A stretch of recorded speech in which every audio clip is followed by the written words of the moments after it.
And then Josh Allen happened. He said, hold on, fellas. This is why I was the MVP. Hold on a second. Don't mute the TV yet. But wait for me to happen.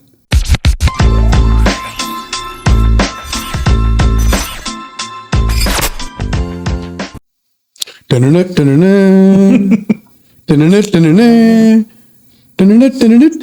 You know what I'm talking about. I know the drill. You already know the drill.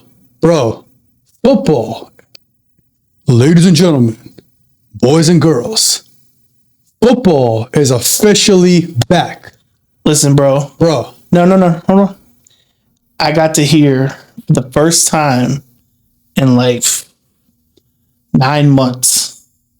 I got to hear, ladies and gentlemen, 7 hours of red zone football, which hurt a little bit, by the way, because they we talked about the whole ESPN deal, right? Yep. It came out just, I think, mid to late last week, where they said, Scott Hansen said, released it in an interview that Red Zone was now going to have ads.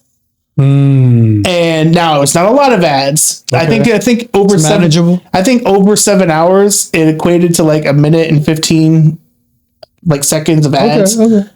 So they would pop up like here or there, but it meant he did not say 7 hours of commercial free football. So it was different, like my house, we were waiting for those words. We wait for the first Octobox, right? We got hype at the end of towards the end of the third quarter in the first set of games. When you get to, ladies and gentlemen, for the first time this season, it's the witching hour. We get excited for these things. So, but it was good to be back. Red zone football. Oh my God, it was a beautiful afternoon, bro. Well, it wasn't until it wasn't, but we'll get into that later. Exactly. So real quick, my wife went out to Costco, right? Mm-hmm. Normal grocery shopping, right? We're not a big football type of household here. We don't do a lot of traditional, chips, dips, and all that kind of stuff. No? It's not a national holiday. No? Really? So I'm shocked. So she went out to Costco. She's like, it's hustling, bustling in here. Oh, yeah. A little more than usual. Is it because of school's back? No. And I was like, honey, let me introduce something to you. In America, the first week of football is a national holiday. Practically. Right? So you have to understand that you went to Costco on the wrong day to go grocery shopping. Yes. So for future reference, first week of football, you just want to notate that specific weekend. Don't go to Costco on a Sunday, first week of Sunday. I mean, she was like, yeah, everyone's buying chips and soda and dips. And there you go. Now you know. Now you know. And now that we know there's a new format. So now I want to let y'all know this season, different season, right? New way of doing things, little remix, baby, right? A little kickoff in a new format. Exactly. We're gonna do a little bit of new format, have a little more fun with it, some creativity, some unexpected questions. And while we're there, though, I want to ask you guys a question. What was your game of the week? I know we have our games of the week, but what was your game of the week? What was that game you said, honey, we're watching all day, but I don't want you bothering me for this specific game? Or what game surprised you? There you go. That you didn't think was going to be the game of the week. Yeah. So let us know while you're there. Hit that subscribe button, ring the bell for notifications. And with that, sir, are you ready to get into it? I've been. And this is commercial free. This is commercial free. For now. Until, exactly. We working towards. Hey, we ranking up, bro. We ranking up. We up in that 4 bills now. The 4 billy. I was born ready, bro. Come on, let's do it. Let's do it. All right. So while we asked you what the game of the week, I just want to give you a moment to think about it. I don't need a moment. You don't need a moment. Okay. What was your week 1 game of the week? We got to give a caveat, a little disclaimer. Okay. That we are recording this on Saturday night. There's still one more game to go. Sunday night. I'm sorry, Sunday night. There's still one more game to go. We're just not going to be able to record on Monday nights. That's we got tough. We have day jobs. We got responsibility. But we will do Sunday nights, so we'll get the bulk of the games, right? So there could be a game of the night tomorrow night. Who knows? That said, somewhere in the top of the fourth, whenever it was, while we were watching the Bills and the Ravens, and it was 40-25, I thought the game of the week was going to be the Steelers versus the Jets. That's what I had in my mind, because I was like, all right, yeah, Ravens get one more score, put this away, it's a wrap. Game of the week, Steelers and Jets. That's my honorable mention. But because they went at it, and it was like the storyline of Aaron Rodgers, and Justin Fields like swapping teams, and Aaron wanting to get his get back against his terrible time with the Jets. And then you got DK coming over to the Steelers. TJ Watt drama got resolved, and then he got paid. So now he could just go ball out. They traded for Jalen Ramsey. Like, how's that going to work? And like, just had a lot of, drama, two good defenses, two offenses. They were like, okay, what are they going to do? We're not quite sure.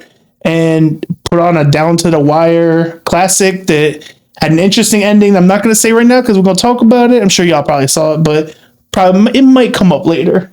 I was fully ready for that at 40-25. However, Josh Allen happened. It's not enough said. The MVP. Enough said. The MVP. Josh Allen happened. So for me, I'm sure for you too, game of the week. There's no choice. Matter of fact, if you gave another game, I'd tell you no. It's not allowed.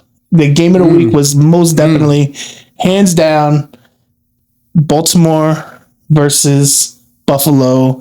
It was the one everybody had circled on their calendars. There was a reason why it was first week Sunday Night Football, and it lived up to the hype, 41-40. But what more could you ask for? A game-winning field goal against two teams that we expect are going to be there battling it out in the deep playoffs of January next year. Bro, I only got one phrase for you. Are you not entertained? No. Are you not entertained? Because that game was, when it was 40-25, I remember you telling me, bro, this game's pretty much over. Let's put it on mute. We'll leave it on. And we'll kind of move forward, right? Yeah, we were kind of like getting prepared, working to, get things set up. Yeah. And then Josh Allen happened. He said, hold on, fellas. This is why I was the MVP. Hold on a second. Don't mute the TV yet. But wait for me to happen. And he happened, man. That was beautiful for me. Easy. Bills, Ravens. I'm going to talk a little more detail about it, but man, what a game. What a game. What a way to kick off the week one. Yeah, to me, it was a beautiful nightcap. It was the snuff game. It was like a beautiful nightcap. Yes. Of football for the day. Absolutely. For me. The one thing that I just don't like about the game that I kind of just address up front as we kind of talk about it is that my God, Derrick Henry, man. Such a fan. King Henry. I'm not a fan of Baltimore, but there are some players that I just like, I respect their game so much. And he is the true essence of what we say real ballers adjust in RBA, right? Facts. And it has been for such a long time. Just a tough dude, right? To rush for 169 yards, just all over the place, killing them all game. And then the fact is, nobody's going to remember that. The only thing they're going to remember about this game is that you fumbled the ball. And it ignited the Josh Allen comeback. Right? It's catalyst. Because that fumble doesn't happen, the comeback doesn't happen. It really was a huge catalyst because momentum is so real. And especially when you're playing on the road. If you're playing on the road and you get up, you got to play mistake free. And again, Derrick Henry, he's not fumbling that much. So this is not where it's I'm not about to go in on Derrick Henry, right? He knows what the hell he's doing. But just saying, that's where you have these moments and it's will completely just transform the game and swing the momentum back. And you could just feel the electricity. 3 dudes pounced on the ball, And you could just feel the electricity from the Bills fans because they just knew our MVP is going to bring us back now. And they drove down and scored, did not get the 2-point conversion. Yep. And so they still had to get another stop. Right. And still had to drive back down the field again. Right. But the momentum at that point was already driving them. Everything you just said. Bro. As for Derrick Henry, I felt it, right? Because it's almost like you did all this, right? And then he's gonna remember, he's gonna think about that moment.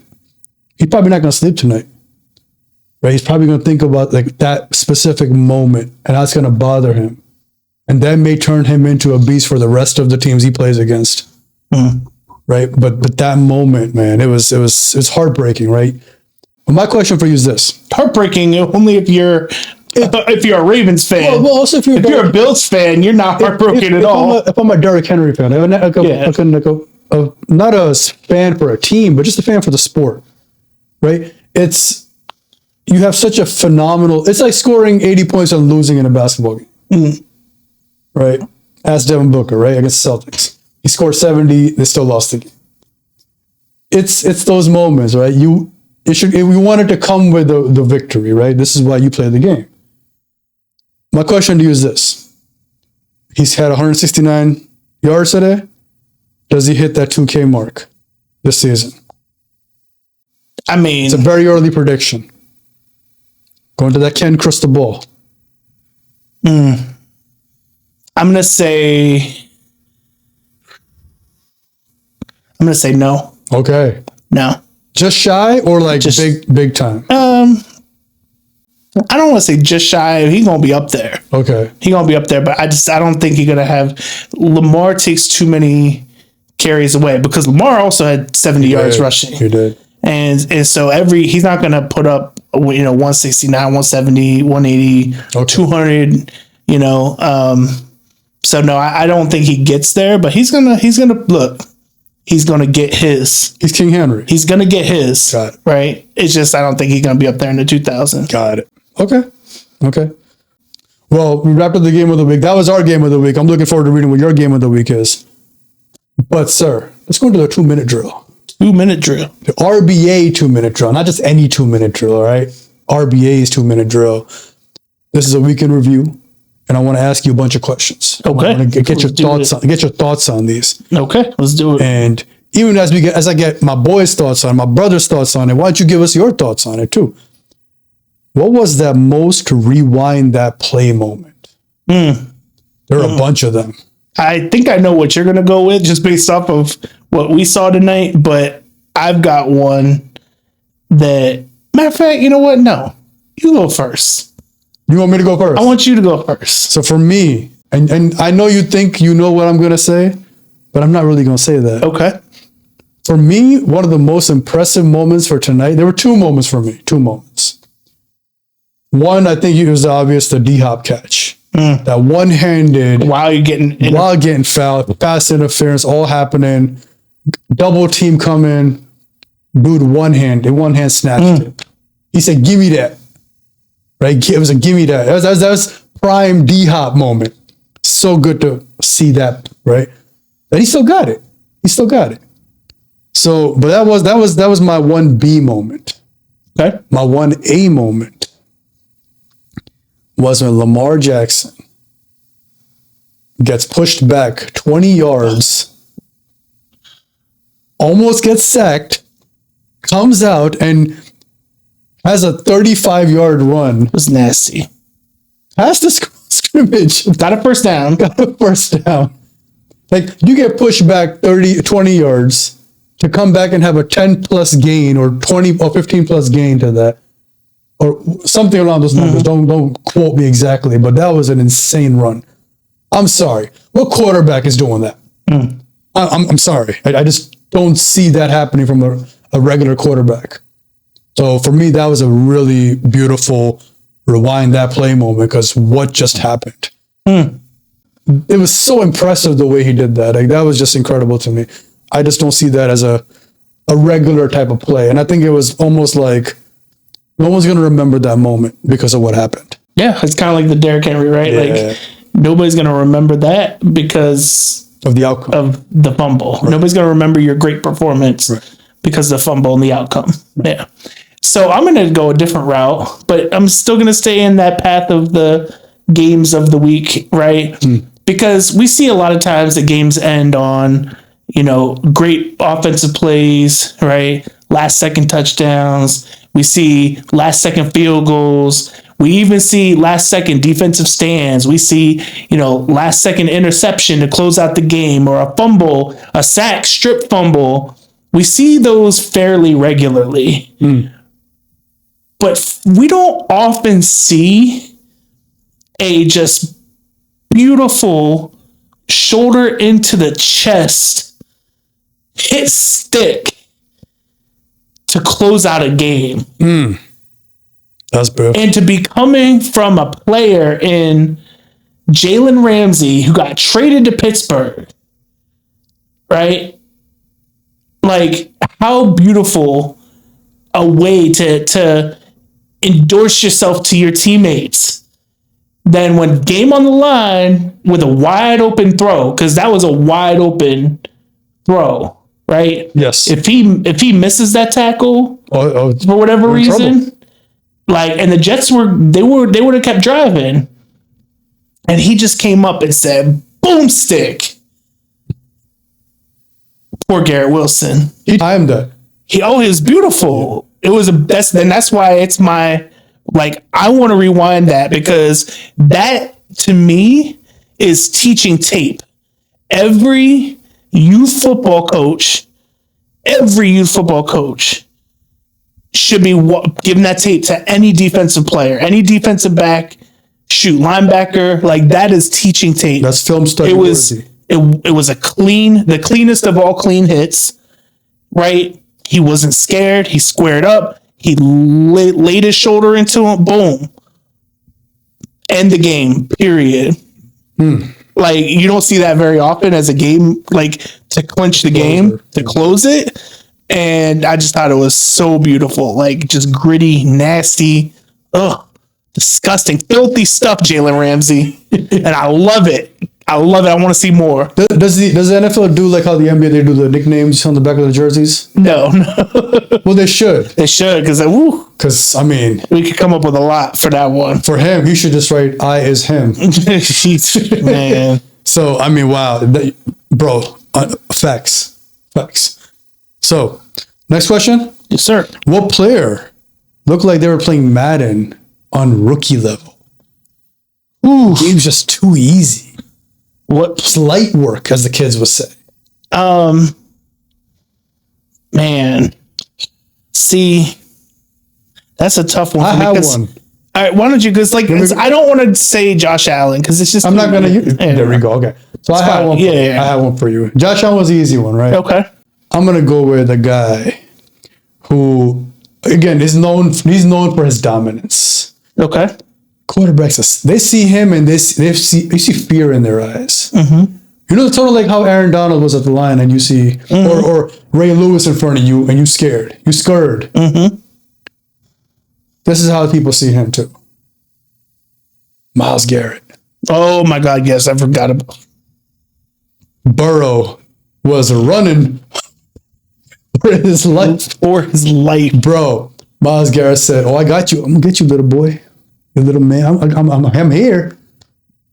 I also want to know what was happening in that discussion. Probably was he talking to Joe Burrow and saying something to him, or the guy who was trying to protect him? Joe, you may want to get these cones out the way, because you got to get somebody up. Because not the cone.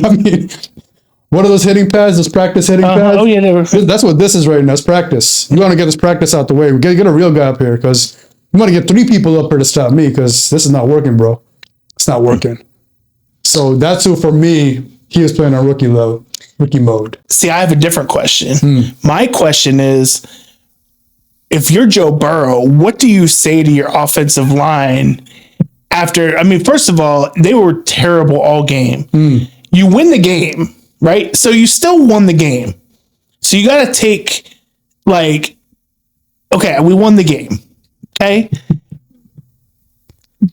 So you can't go too hard, right? Do you roll with these are my guys? You know, we're gonna get it. We're gonna get in the lab. We're gonna get it fixed. Yada yada response. But like privately, after 3 straight plays, sack, almost 3 straight by Myles Garrett, 2 straight, and then the last one he was just this close, but somebody else I think got credited for the sack. Like, if you're Joe, you gotta say something to those linemen, like, bruh, you have to. Y'all do your job, do something. My first question would be this privately. Hey, are you mad at me? Did I do something to you? Like, let's work this out. You would be that, would you be that, like, I don't think you can be that nice about it. I'm just being even though you won the game. Yes. Like, you, and I've seen, like, as a coach, I light into them. Watching the quarterback series, like, I've seen Joe, you know, get mad. I'm like, I would love to see what he said to those linemen, because there's no, like, it's inexcusable. It's inexcusable. Period. Okay.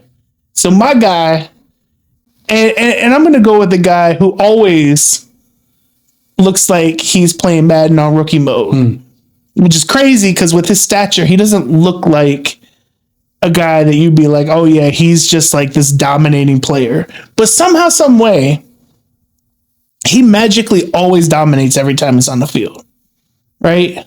Especially when he returns from injury.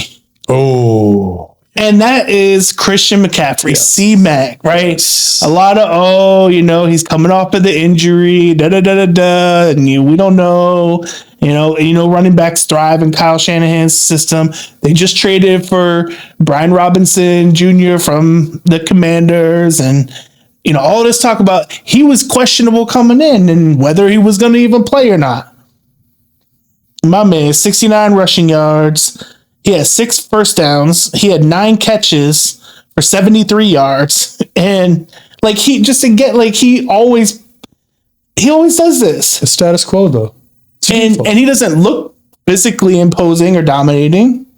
But this is what he does when he's on the field. He just always looks like he's playing on rookie mode all the time. Like when he's on, he's there. Now when he's hurt, it's a different story. But like, again, the season after he gets hurt, he come back. Here we are, first game, what is that? 140 something all-purpose yards, 130 something all-purpose yards. I really have to admire his dedication and commitment to his recovery, to be able to come back after so many injuries that were normal folks, I think, would be not even half the person the athlete they used to be. Yeah. For him to come back and still be at the top of his game. So much respect to CMC, for sure. All right, next question. Which coach looked like they wanted to throw their headset into the stands because they had enough of this nonsense? Sort of like what I would have done had I seen my offensive line give up on my quarterback. Give up? Yeah, that's rough. I'm going to go with your boys, the New York Football Giants. There was a lot of promise coming into the season. You come in, first game's in Washington against the Commanders. I get it. That's a tough test. Washington went to the NFC Championship game last year. Tall order, but still, like, you brought in Russell Wilson. You still got neighbors. You've made upgrades to your team. Defensively, high expectations. And actually, defensively, I feel like they actually played well, considering how explosive the Commanders were last year. And they had some explosive plays today, but all in all, 21 points is not that bad, right? It's not that bad. They give up 3 scores. But you got to be able to compete with them. And so to only put up 6 points offensively, and I knew he was ready to throw his hat off into the crowd because he wouldn't commit to Russell Wilson as next week's starter. We already have quarterback drama after 1 week. So I know that because, and I know why he's not committing to it, because his ass on the hot seat already. So here we are, and again, I just think there was that hype, right? And the New York Giants have too good of a defense to put up 6 points. Like Brian Burns had like 3 sacks or something like that. And then they got Thibodeau, and they drafted Abdul Carter from Penn State, and they got dogs on the back end too. Like, what are y'all doing? 6 points. Oh yeah, Jackson Dart, the rookie. Oh yeah, he coming in soon. All right, he coming in real soon. I don't know if it'll help or not.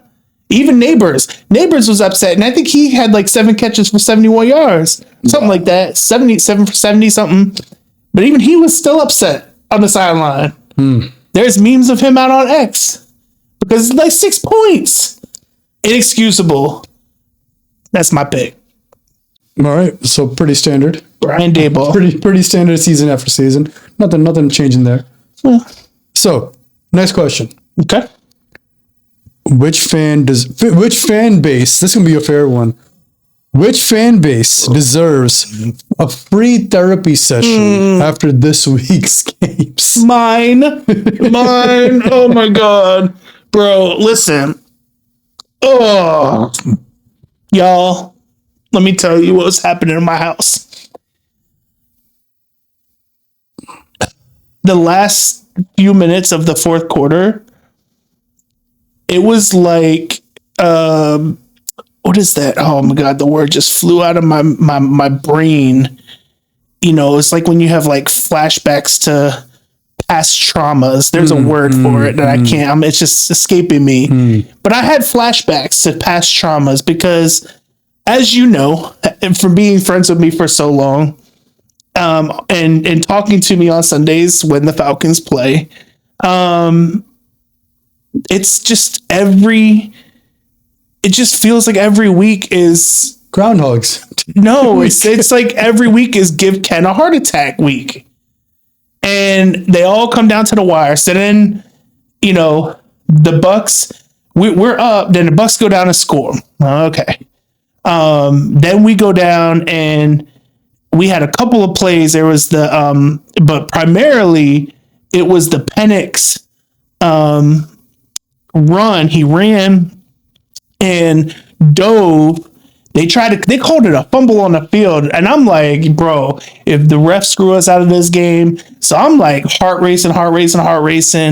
And then they come back, they're like, first down Falcons. He got it. I was like, yes, I knew he got it. All right. So then we go through first, second, third, almost a touchdown on third goal.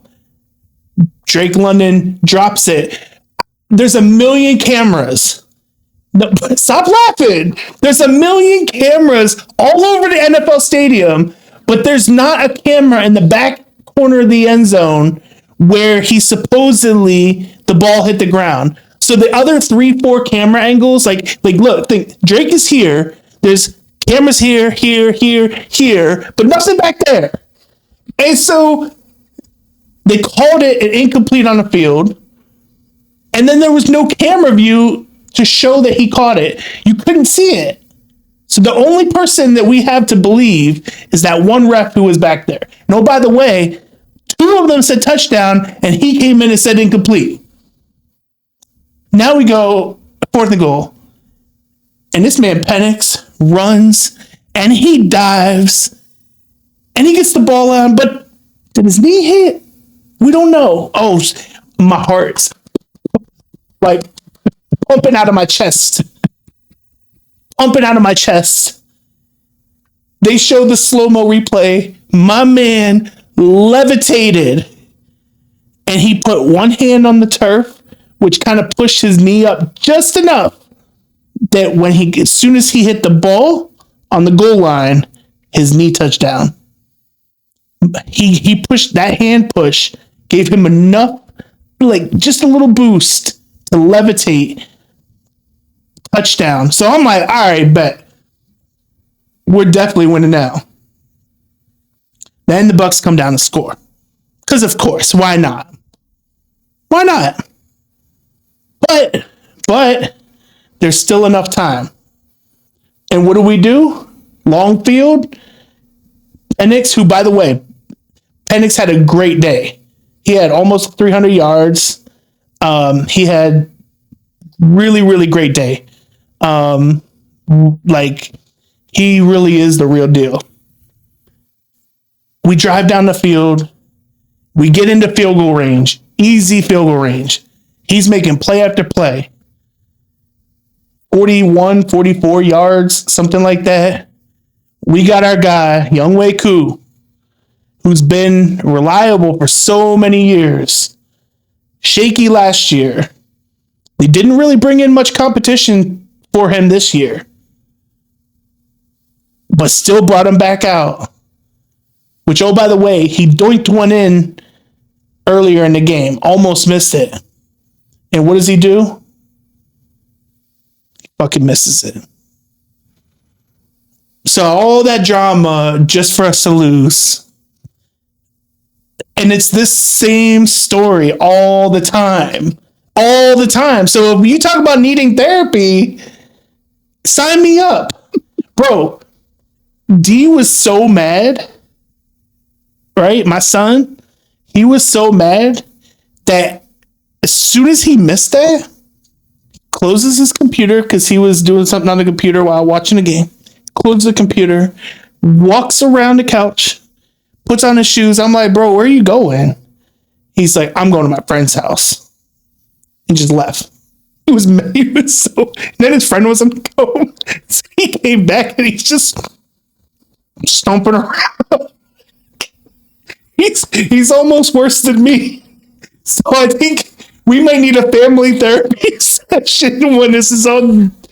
Oh my God, y'all. It was so bad. You know what I'm say about that, bro? Oh. So that's why I mentioned Groundhog Day, because this is like Groundhog's season after season after season. Like, can we just win a game easy? No. Why does every game have to come down to the wire and then go one way or the other? Right? Because like last year, this same game against the Bucks in Atlanta was when Kirk threw for like 500 yards, and then we went to overtime, and he hit Kadero Hodge for like a 60-yard screen pass to the house, right? And we won. And it was still the same, like, you know, like, I just want us to win games easy, right? Can I give you an interesting stat from this game? I don't know that I want an interesting stat from this game. Like, so, I might walk out. They're talking about game leaders here, right? On the app here. And I'm looking at the game leaders between the two teams. And, you know, quarterback passing yards naturally, right? Quarterbacks. Yeah. But for Tampa's rushing yards, you know what the game leader is? Baker. The quarterback. Yeah, because it's ridiculous. Like, although one of them where he did get out for a base scramble, there was definitely a hold that they missed. But, like, shit happens in the game, so. Yeah, but, bro, I'm going to... Bijan had, like, what, 124 combined yards? Bijan took like 100 receiving yards. He took a 50-yarder to the house on the first possession of the game. Hey, he's Bijan, though. I was like, man. Look. So, here's what I'm going to say to D, though. And I tease him all the time about this. Bro, you selected the wrong team. No, he don't want to hear that. But at the same time, now that you did, this might be your life. Your life, right? This might be your upbringing, bro. It's like being a Jets fan from the 90s. It's just going to be bad for you, bro. And I'm sorry, but you may need to have a year-long subscription, like a rerunning subscription of a good health plan, a good therapy session. EAP. EAP. There we go. EAP gives free family counseling. So you may want to, we call it the Falcon session. The Falcon therapy. I just want to win a game easy. Good luck, bro. Every game doesn't have to come down to the wire. Good luck with that, especially for a Falcon. So, are we good to move to the next one? I don't know. We'll try. Okay. I want to keep with the therapy concept, but I want to go to RBA fantasy therapy now. Okay. So, who was this week's fantasy football villain? And who was this week's fantasy football hero? Well, this is the fun dichotomy, right? Because I had both of them going against me this week. Right. So I was excited when the villain, AJ Brown, only put up 1.8 points. I was like, okay, this is good, right? So I have hope. So how are you going to start off the season at home, raising the banner and all that, getting the ring? Like, y'all are kicking off this. I know that they're like, oh, Super Bowl was last year. We've turned the page. I don't want to hear none of that. This is your chance to we are the NFL season opening kickoff game. We're going to come out and show out. And some of them did. Hurts showed out. But AJ Brown was a participant. Wow. No, I mean, he was. He had, what did he have? 1 reception for 8 yards. AJ Brown. He's option 1. I'm not talking about like NPC Brown, like non-playable character Brown. I'm talking about AJ Brown, number 11. Yeah. They used to be on Tennessee. He's option 1 for receiving, yeah. 1 catch for 8 yards, 1.8 points. So I was like, oh, bet this is easy money now. I'm definitely going to win this game.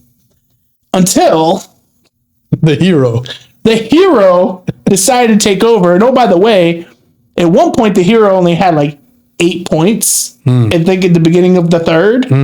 Yeah, he ended up with, and we have a crazy scoring system, but like somewhere in most people's leagues, he probably had around 40 or so. He had 48.76 for us in our crazy. But the point is not his points. He had 394 passing yards, 2 passing touchdowns. He had 140-yard completion.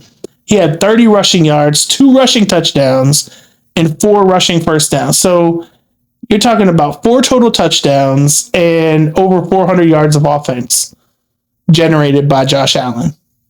The MVP. He is showing why he won the MVP and how he's going to be on track to do it again, because he did it against one of the best defenses in the league. Right.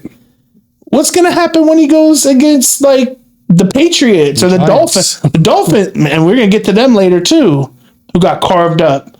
My God, he might throw for 10 touchdowns. He might have 10 total touchdowns. The rookie level.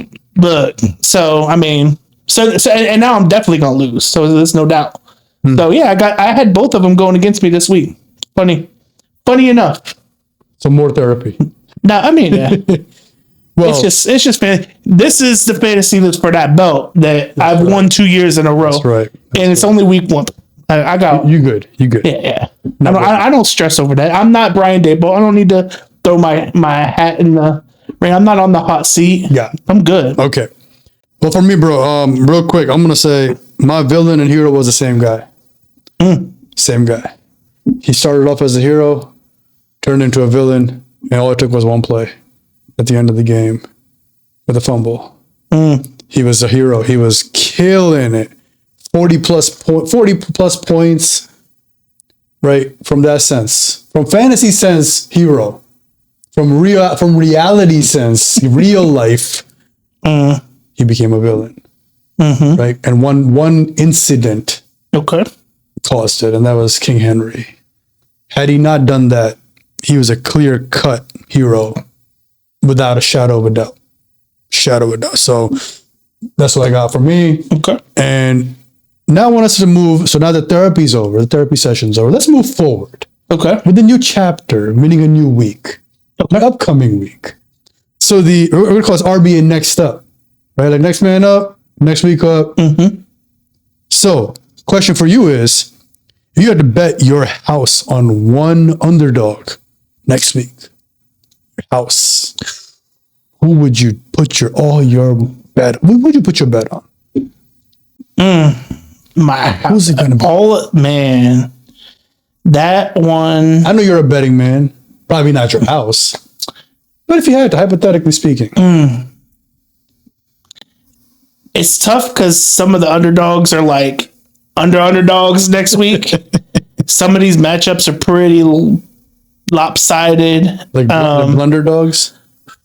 But like definitely not bet your house against. But I would say if I had to pick one, gun to my head, Martians are invading the Earth, and they've got the laser, Death Star, the death beam pointed at me. I'll take Iguodala. No, surprisingly, I'm gonna take the Indianapolis Colts. Oh, at home, wow, against the Broncos, and I'm not gonna go deep into that because I think there's another question coming up that I'm gonna talk more about the Colts. But let's just say they had an impressive day. And quite frankly, with the Broncos against Tennessee, who Tennessee had the number 1 pick last year, going against them today, like I just wasn't impressed. I mean, what was the score? It was where's their score? Talking about Tennessee? The Tennessee score, yeah, it was 20-12. I mean, the Titans were out there making plays, and with a rookie quarterback.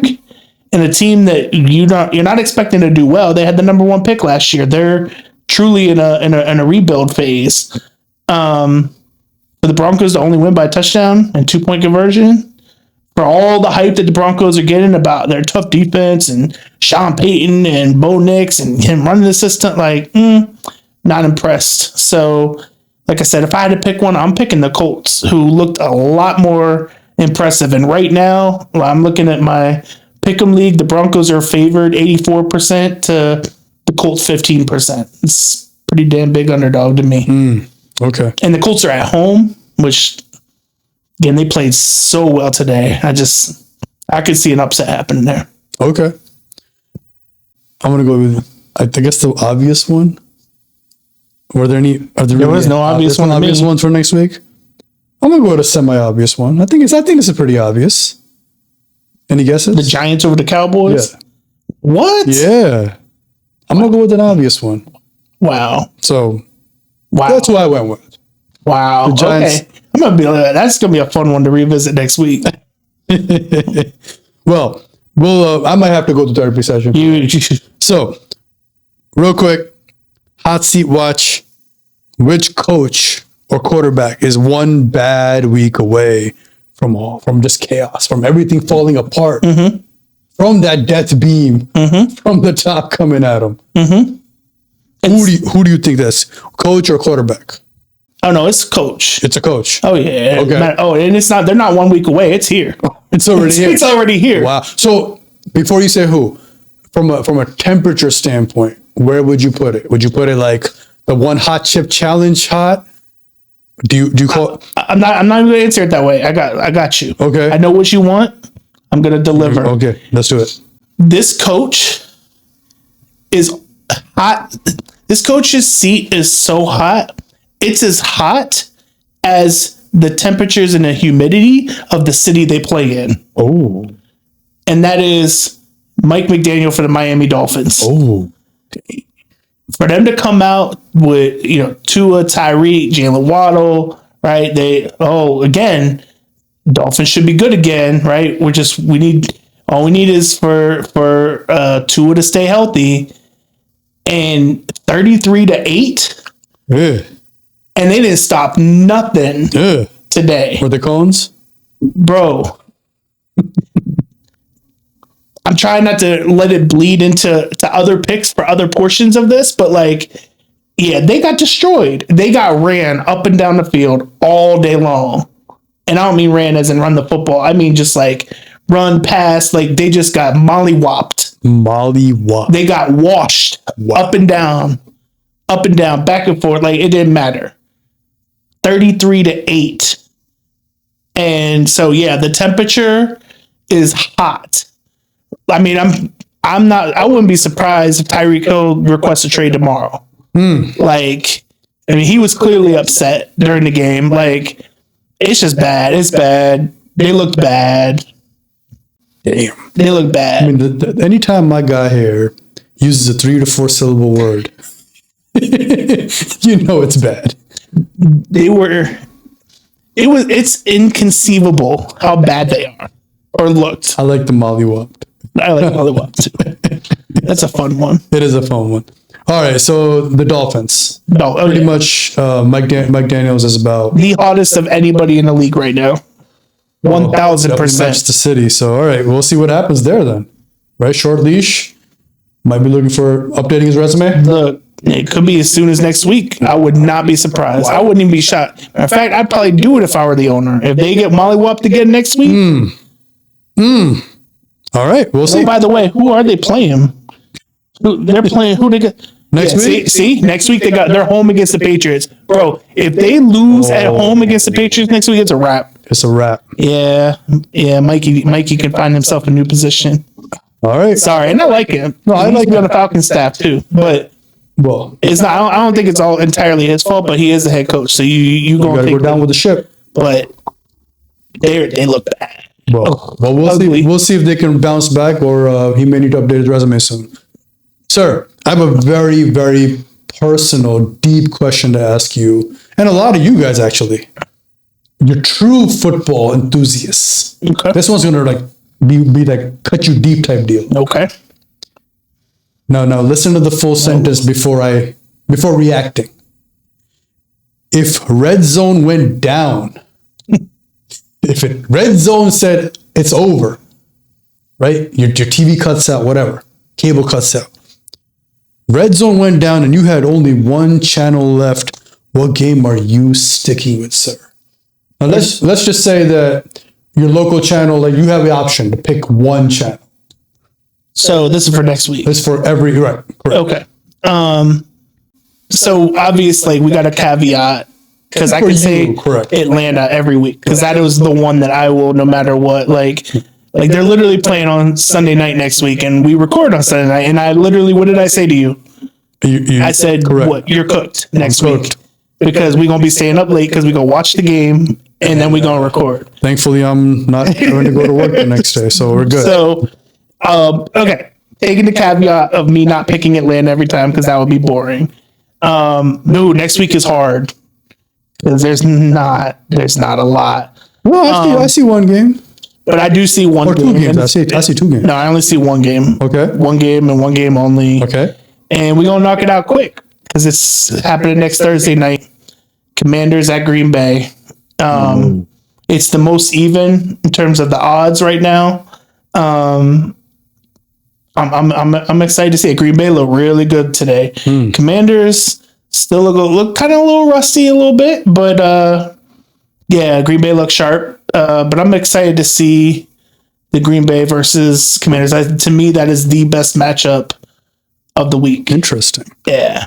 Well, I don't have that matchup. I have 2 other matchups. I know that I'm interested in seeing. Okay. Everybody has their own opinions. So. My one I want to see is Philly, Kansas City.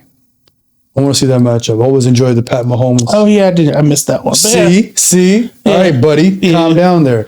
So, but like those 425 games, I don't care about the time. It's just the matchup I want to see.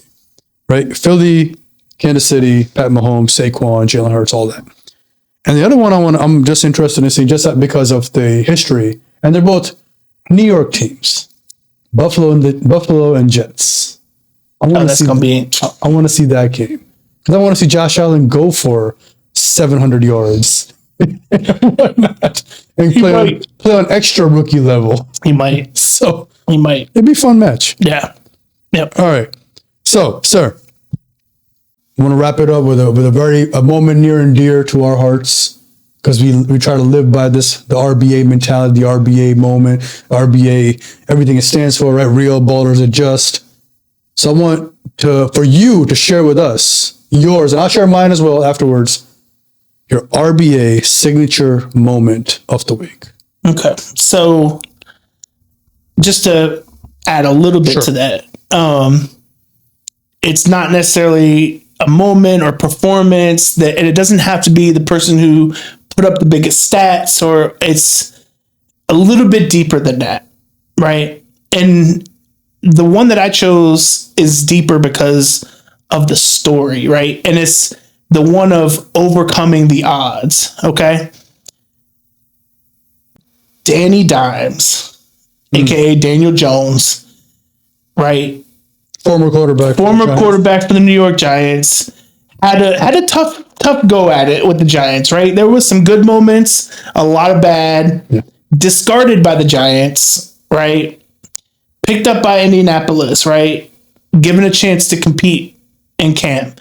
But mind you, Indianapolis has a quarterback that they just drafted in the top 5, a year or two ago, right? So they have a young quarterback that they invested significant draft capital in.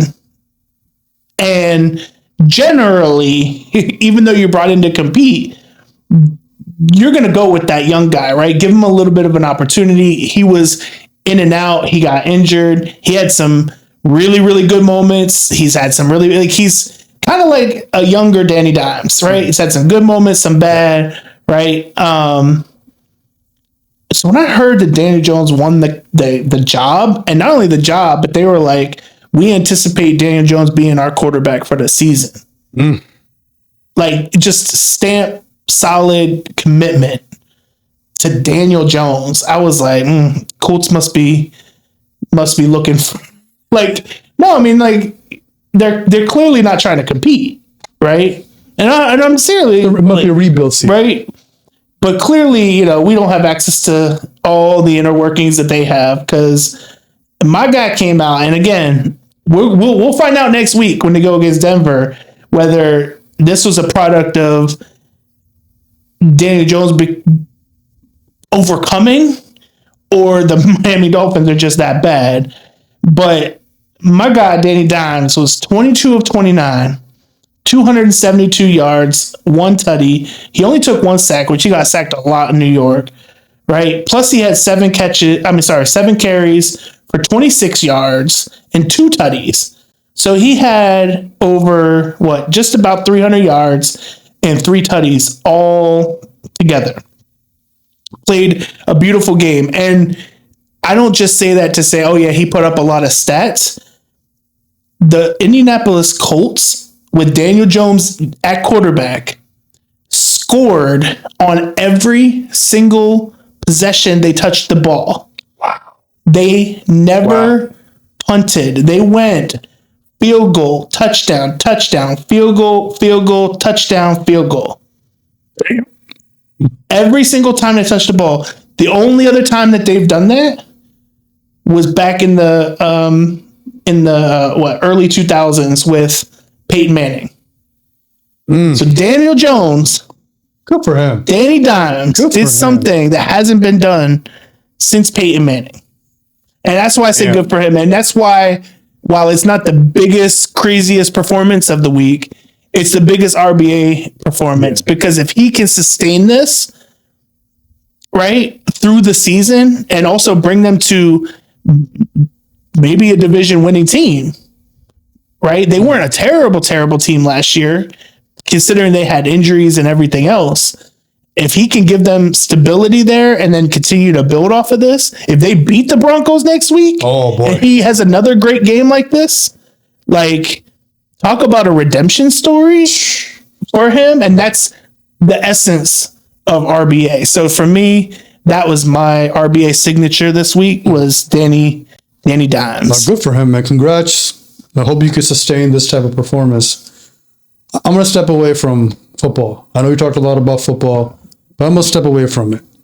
And because this is, to me, worthy of, even I think beyond an RBA moment. This is real life stuff. It's not a game, right? This is more real life for me. I saw a post, right? We were on social media, whatever. I was, thumb flicking, working on my thumb muscles. And I came across a post, and it made me pause, oh, wow, let me go look into this. And the post was NBA legend Alonzo Mourning built a $37 million senior living complex in Florida where rent is only $322. It has a cyber cafe, a gym, and even a dog park, all made for seniors to enjoy.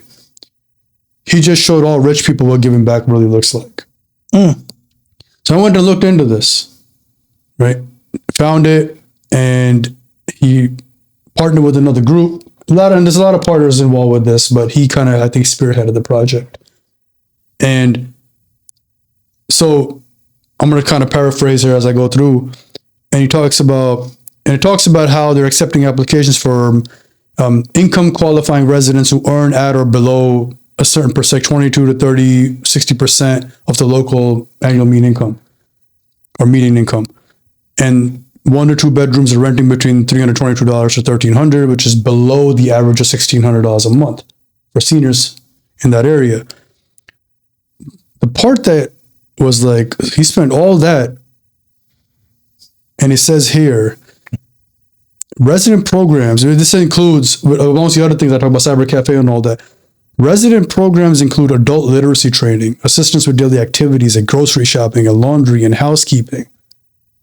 In a prime like neighborhood, this is the neighborhood of Bradenton, Florida. And that just really like hit me like, wow, that's giving back to me. Like that was like a real wow. A lot of people got money. A lot of people make money. Like they spend money on themselves. Everyone spends money on themselves. But to give back like that, to me, hit me deep. That you're actually doing something good to be a value-adding member of society for real life folks, for people who've paved the way for you and others.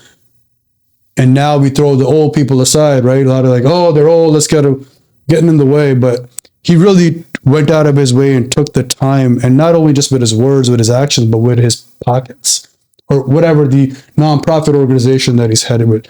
So that really hit deep. So my much respects to him for what he did and that entire project. I don't know. It doesn't say how long the project took, but just the fact that for a senior to pay $322 for rent in today's day and age in Florida, while having all those amenities that you're like, it's a godsend. It's a blessing. So that was my RBA signature moment that I wanted to highlight for Alonzo Mourning.